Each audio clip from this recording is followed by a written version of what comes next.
ஜீ Tamil Saregamapa little champ season 5ல இந்த வாரம் டெடிகேஷன் ரவுண்ட். ஸோ ஒவ்வொரு கண்டெஸ்டண்ட்டும் அவங்களுக்கு விருப்பமானவர்களுக்காக டெடிகேட் பண்ணி ஒவ்வொரு பாடல் வந்து பாடுவாங்க. அந்த வகையில் நம்ம கண்டெஸ்டன்ட் தன்வி அவர்கள் வந்து அவங்க பாட்டிக்காக வந்து டெடிகேட் பண்ணி பூவே பூச்சூடவா அந்த ஒரு பாடலை வந்து பாடியிருக்காங்க. ரொம்பவே அழகாக பாடி கோல்டன் ஷவரும் வாங்கியிருந்தாங்க. அண்ட் அந்த ஒரு மேடையே ரொம்பவே எமோஷ்னல் ஆயிடுச்சு. எனக்கு என் பாட்டினா ரொம்ப பிடிக்கும். அதனால் என் பாட்டிக்காக நான் இதை வந்து டெடிகேட் பண்ணுறேன் அப்படின்ற மாதிரி வந்து சொல்லியிருந்தாங்க. எல்லாருக்குமே தெரிஞ்சிருக்கும், தன்வியோடைய அம்மா வந்து அப்ராடில் வந்து வேலை பார்க்குறாங்க. அவங்க பாட்டி கூட தான் வந்து இருக்காங்க. அவங்க பாட்டி தான் ஃபுல்லாக வந்து பார்த்துக்கிறாங்க.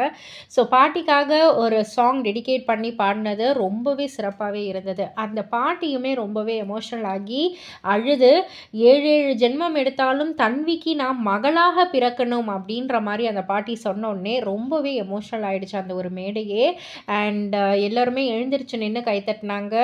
அண்ட் தன்வி அம்மா, தன்வியோட பாட்டி 3 பேரும் மேடையில் நிற்கக்குள்ள நம்ம ஸ்வேதா அவர்கள் சொல்லியிருந்தாங்க, இது அப்படியே என் ஃபேமிலி மாதிரி இருக்குது, என் பாட்டி, என் அம்மா, நான் அப்படி நிற்கிற மாதிரி வந்து இருக்குது அப்படின்னு சொல்லி எல்லோருமே எமோஷ்னலாக அவங்களுக்கு உள்ள ஒரு ரிலேஷன்ஷிப்குள்ளே அந்த ஒரு பாண்டுக்குள்ளே வந்து கனெக்ட் பண்ணிக்க முடிஞ்சுது அப்படின்னே வந்து சொல்லலாம். ஸோ இதை பற்றி நீங்கள் என்ன நினைக்கிறீங்க? உங்களுடைய கருத்து என்ன அப்படின்றத கீழே உள்ள கமெண்ட் பாக்ஸில் குறிப்பிட்டு சொல்லுங்கள். மறக்காமல் சேனலை சப்ஸ்கிரைப் பண்ணி பக்கத்தில் உள்ள பெல் ஐக்கானை கிளிக் பண்ணிவிடுங்க.